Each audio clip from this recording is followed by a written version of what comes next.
Story 1. The Wolves of Grover Heights. This neighborhood dies a little more each night.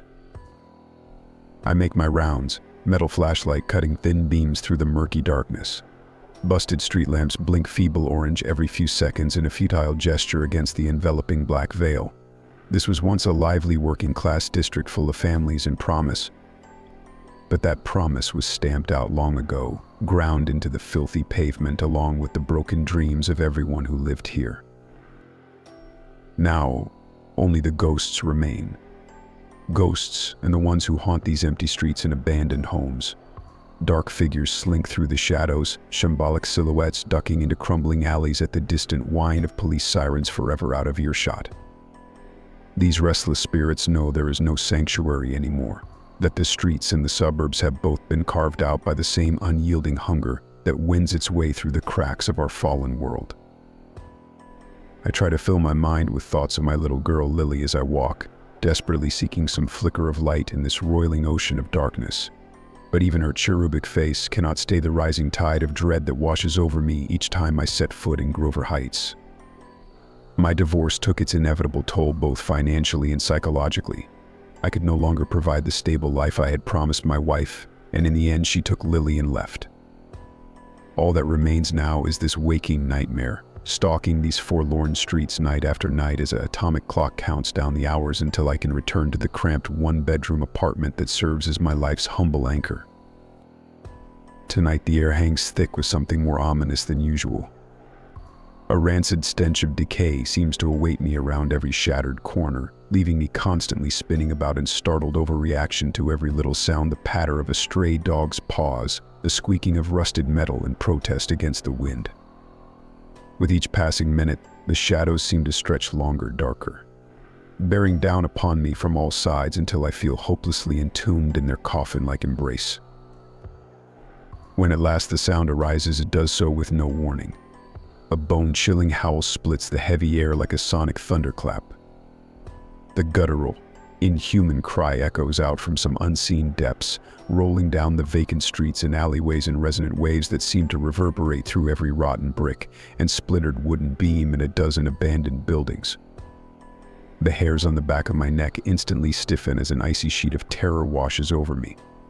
I swing about wildly in every direction, my body instantly drenched in a cold sweat as a primal fear takes hold. More howls soon join the first from different points around me, bouncing off the towering husks of condemned apartment complexes until the entire area is consumed in their hellish chorus. The night has come alive with the baying of predators closing in on their terrified prey. My pounding heart threatens to burst as my eyes dart around hopelessly in search of their source. I force myself forward against every instinct, my feet shakily carrying me through an almost tangible miasma of dread permeating every inch of this Stygian hell. Suddenly a shadow stirs in my periphery, doddering, hunched form seeming to peel itself away from the inky blackness clinging to a crumbling brick facade. Yellow eyes bore into me from beneath a jutting brow, narrowing into murderous slits as a gleaming string of saliva descends from a pair of curved fangs the length of my forearm. The beast tenses, its massive lupine body hunching lower as a chilling growl rumbles through its heaving chest. In the next moment, one hideously elongated claw after another emerges from the shadows to reveal a new horror to my left. To my right. I am surrounded by their slavering ranks oozing from every darkened crevice and hiding space.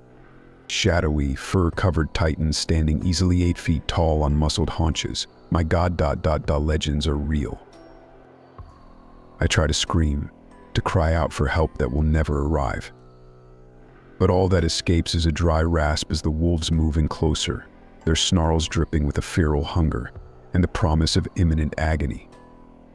I turn in blind panic and run, shoving my shoulder hard into the bloated, dripping form of one of the beasts, only to feel its talons slice deep fiery trenches into my flesh as its jaws clamp down upon my elbow.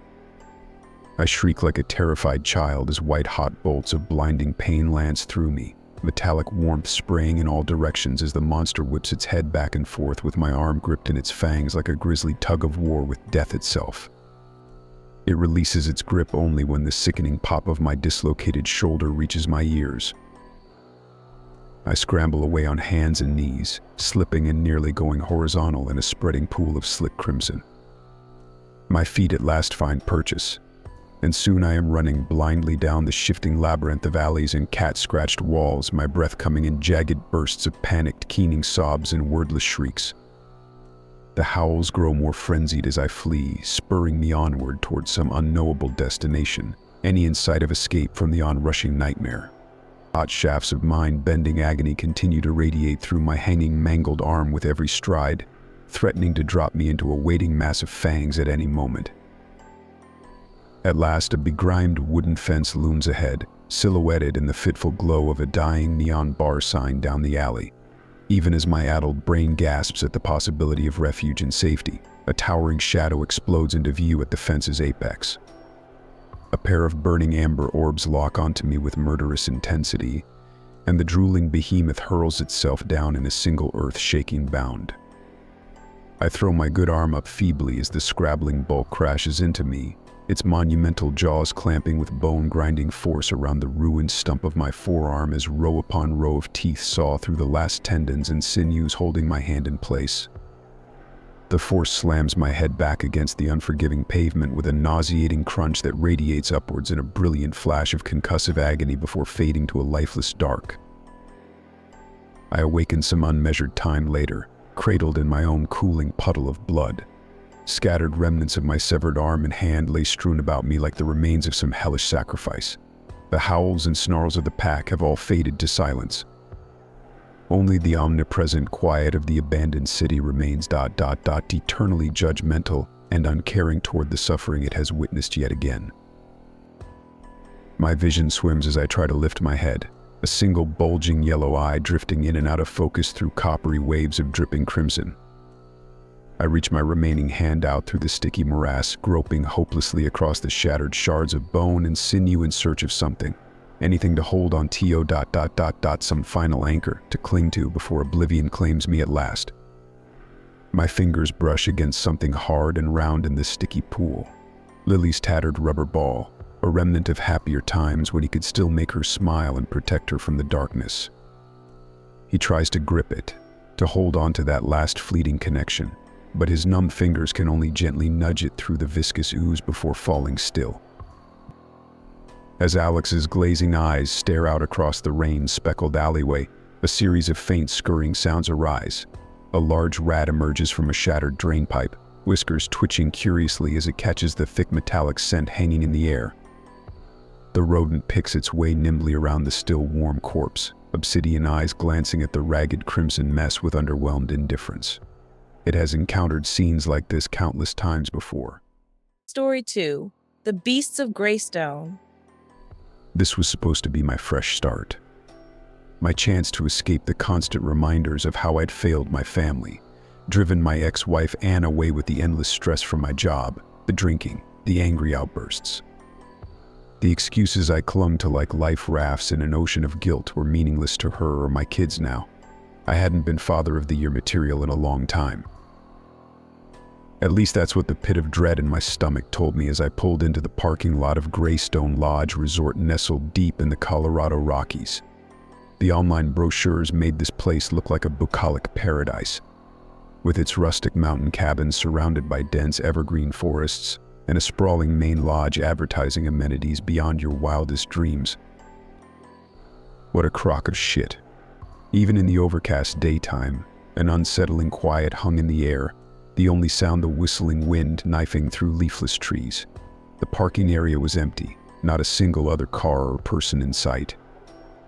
I slammed the truck's door too hard, wincing at the noise that shattered the eerie silence.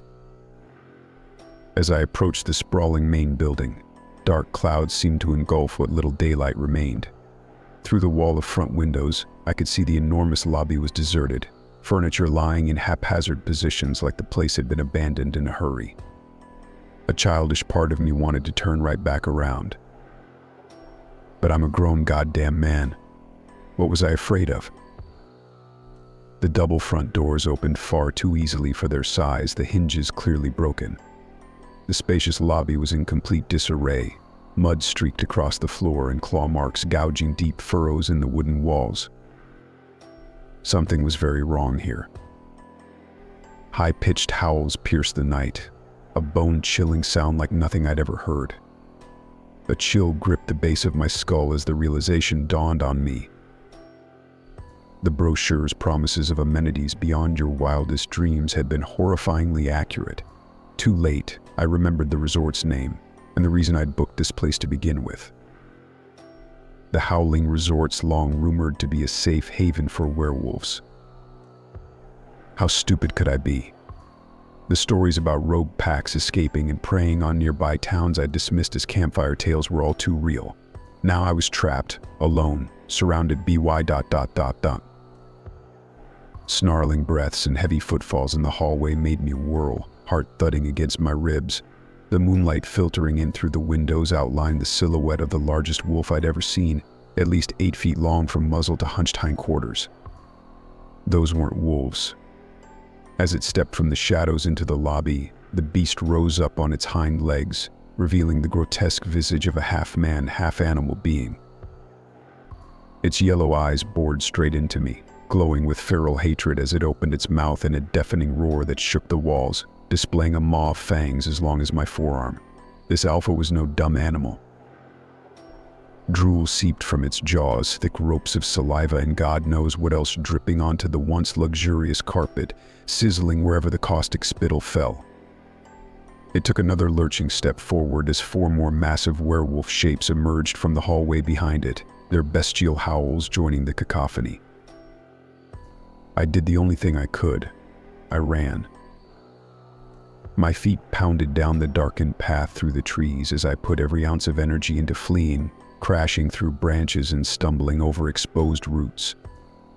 Looking over my shoulder, I could see the pack had split into 2 groups, one chasing me while the others circled back toward the lodge, no doubt hunting for any remaining guests to slaughter. They wanted to toy with me, drag out the terror before delivering their killing stroke.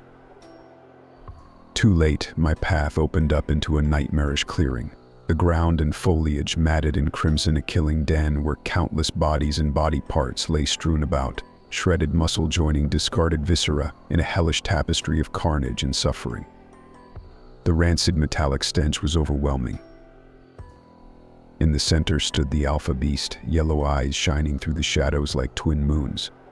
With a hateful growl, it began to advance as the rest of the pack fanned out on either side. Trapped. There was nowhere left to run. These monsters had herded me exactly where they wanted me. As they closed in, I had a fleeting hope they'd make it quick. But the look in that alpha's eyes told me it had something far crueler in mind, delighting in prolonging my terror until the very last possible moment.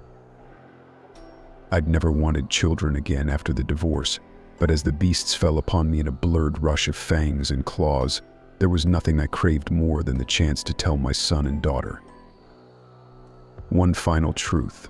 Through the screams that went unheard by anyone but my tormentors, their father was a coward who got exactly what he deserved. Story 3.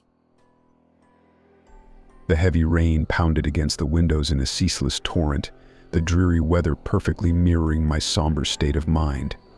Another graveyard shift of mindless busywork, trying desperately to distract myself from the crushing guilt and regrets that consumed me. My life had taken a wrong turn years ago, a deadly mixture of bad decisions and plain rotten luck.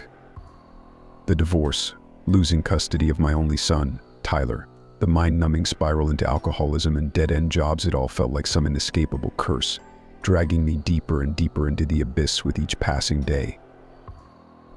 I squeezed my eyes shut, clinging to the shred of hope that working the night shift at the Howling Resorts didn't represent the pitiful nadir of my existence. At least the forests surrounding our isolated resort provided a sort of peaceful solitude. That's when a blood-curdling howl shattered the night, slicing through the steady rainfall. An ungodly sound like 1,000 anguished souls screaming in torment.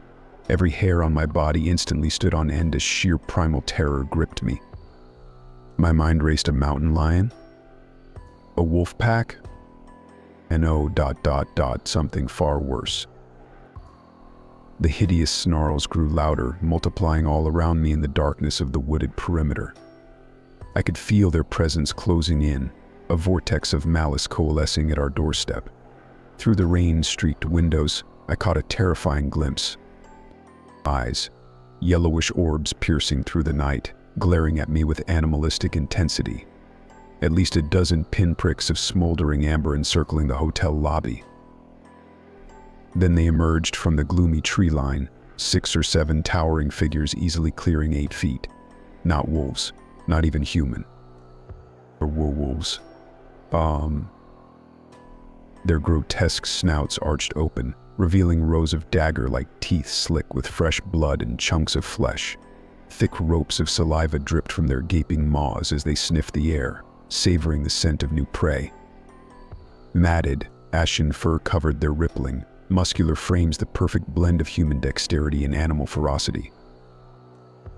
One raked its massive claws against the glass, screeching a deafening howl.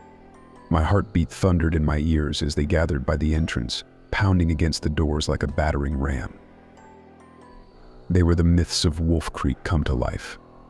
The werewolf packs who maintained their false veneer of civility at the Howling resorts, kept at bay only during the cyclical full moons.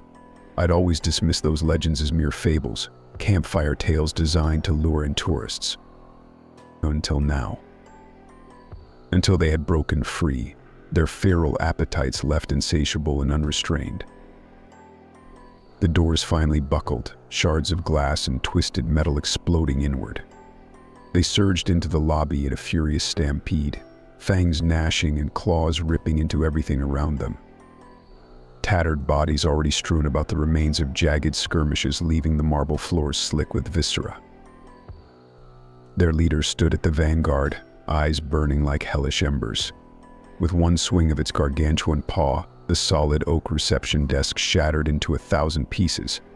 I scrambled backward, losing my footing on the crimson-soaked tile. Escape was futile. They had me surrounded, drool and entrails raining down in thick spatters. I had no chance of surviving their rampage. Unless ... the staff entrance to the underground tunnels, our one desperate refuge from the madness. A fleeting prayer crossed my mind as I bolted for the back hallway, not for salvation, but for Tyler. My beautiful son, held captive by the demons of my dismal failures as a father. At least this dissolution would spare him the unspeakable burden of my accursed existence. Towering above the shredded carcasses and mutilated corpses, the feral roars reverberated throughout the desolate mountain resort. In the thunderous chaos and bloodbath, I heard the faint whispers of death itself closing in around me. Despite my suffocating hopelessness, I ran. Story 4. The winding mountain road snaked ever deeper into the remote Vermont wilderness, a dense fog obscuring everything beyond the feeble reach of my rental car's headlamps. Dread scratched at the pit of my stomach as the towering pines closed in from both sides. I gripped the steering wheel tighter, my knuckles blanching. Of course, the resort's promotional materials had failed to capture the sheer oppressive weight of these ancient forests. As much as I longed for this weekend's security and freedom, the gnarled canopy and swirling gray miasma seemed to swallow any sense of comfort or peace. The beast inside me snarled, sensing the encroaching confinement and darkness of our surroundings. I flinched as a fresh jolt of agony lanced through my bones, the involuntary spasms reminding me that the change would come soon, the first throes already creeping into my limbs. By the time the crimson neon sign for the Howling resorts materialized through the gloom, my entire body throbbed with the quickening pulse of the bestial horror gestating within. I pulled into the lobby's porte-cochere, squinting through the obfuscating veil of fog. The valet stood hunched with his hands stuffed inside a puffy ski jacket, eyes downcast as if avoiding my gaze. A flicker of movement behind the expansive wall of glass caught my eye what appeared to be heavily armed security personnel prowling the dimly lit lobby. My breath hitched as another tremor ripped through me, doubling me over. I bit back a guttural growl as the valet approached, his body language radiating apprehension. Everything felt ... off, tense, coiled. Welcome to the Howling resorts, Miami stammered, eyes remaining averted. He fumbled with my keys, cringing at the slightest shift in my contorted posture. Every muscle in my body screamed in protest against the foreign invasion wreaking havoc within. I lurched from the car, swallowing another snarl as a fresh spasm dropped me to my knees. I need to get to my room, I choked out through gritted fangs. The valet paled, backpedaling in terror at the sight of my gnashing jaws and razor-sharp canines extending inch by agonizing inch. He opened his mouth to protest, to call for backup, but I silenced him with a gaze of two smoldering ambers boring into his soul. The change had begun in earnest, my putrid breath escaping in ragged pants. My forearms thrashed as dense tufts of coarse obsidian fur erupted from the taut skin. Lengthening claws tore through the tarmac as I slumped to all fours, my ruined blouse ripping from the grotesque muscular growth swelling beneath. An inhuman howl of excruciating torment ripped from my throat as the final snapping and crunching gave way to the feral manifestation of my lycanthropic curse, no longer confined to the prison of a fragile human body. My snout unleashed a sonorous, predatory growl as I flexed my newly extended jaws and slick fangs. The impotent valet cowered before my crouching 9-foot frame, finally permitting his eyes to meet mine just in time to glimpse the raw, unbridled hunger within.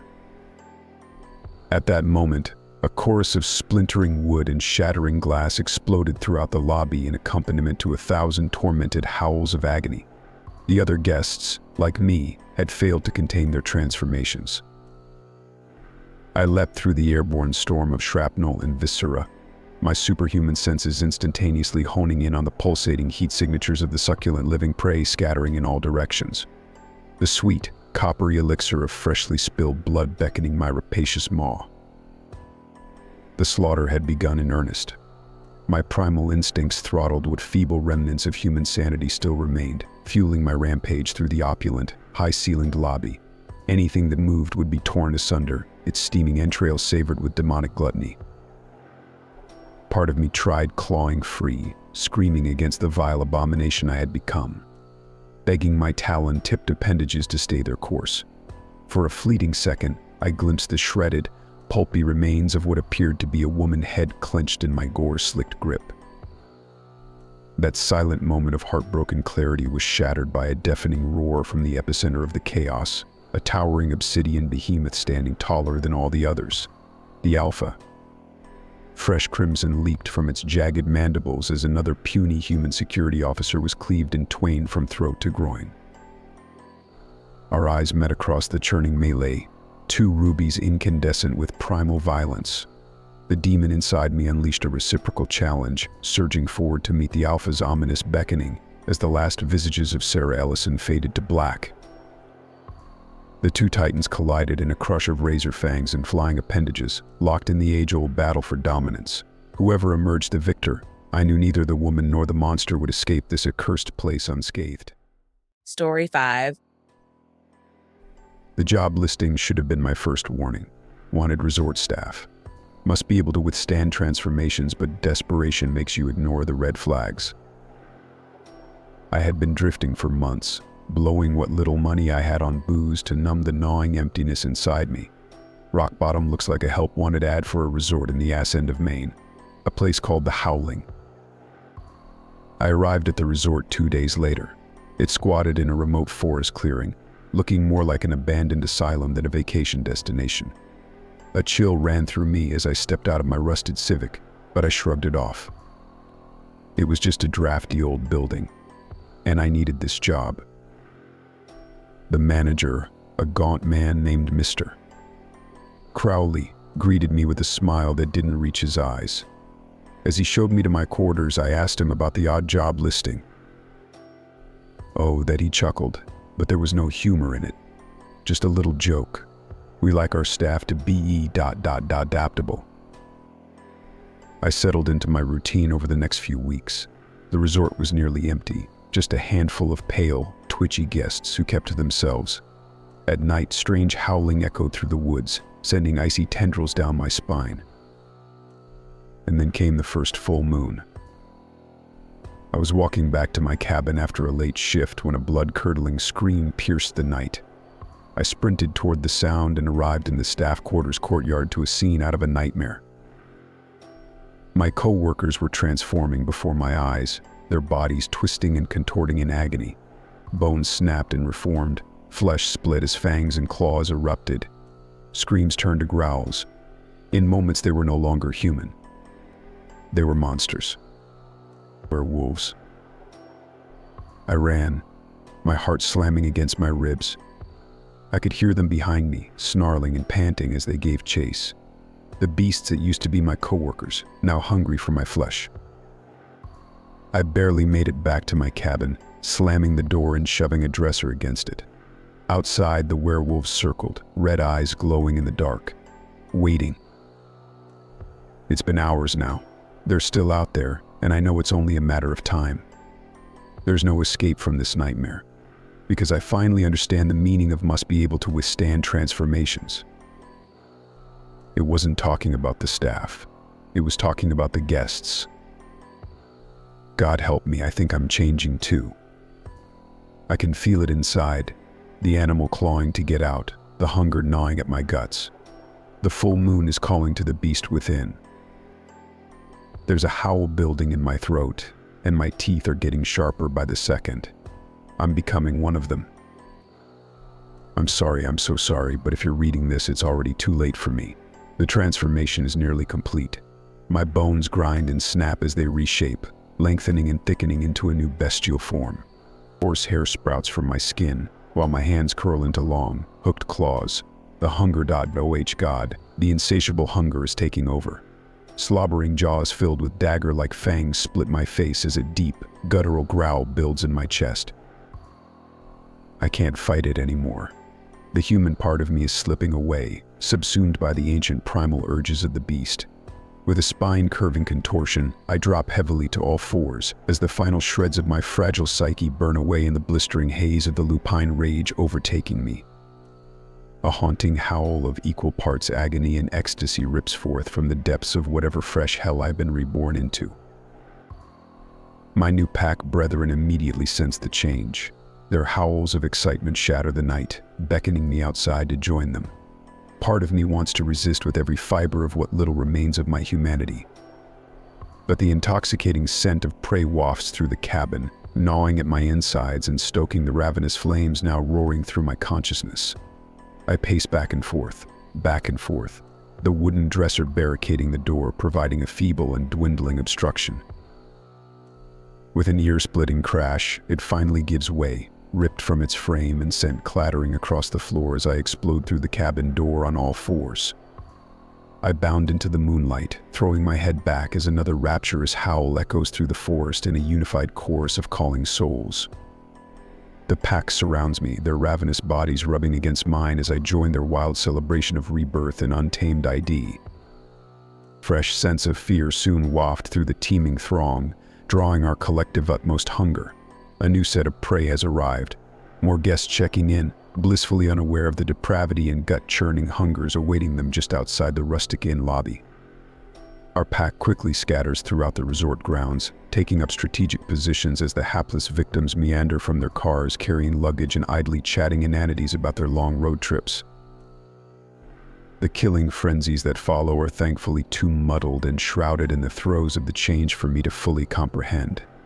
Scattered screams of shock and terror ring out through the night, each one rapidly choked off amidst a torrent of slashing claws and tearing fangs. The scents of blood and viscera saturate the air as we descend into our raptures of growling euphoria. It's all one wild, pulsating blur of sinuous activity punctuated by crunching bone and rending flesh. When at last my bestial ecstasies ebb, I find myself loping away from the bloodbath under a lightning sky tinged with streaks of coming dawn.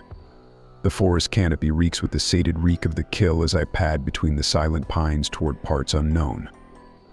Behind me, the howling resort grows faint and spectral, already seeming more like some terrible waking dream than a living nightmare I've managed to survive.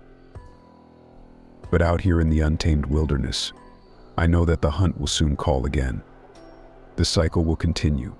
For now, though, the beast slumbers within me, engorged and lulling in its basking afterglow as I run silently onward in search of a new beginning. A way to hold on to whatever straggling remnants still remain ... while trying desperately to outpace the cloying dread that one day they too will ultimately be consumed by the indomitable hunger that forever nips at my heels.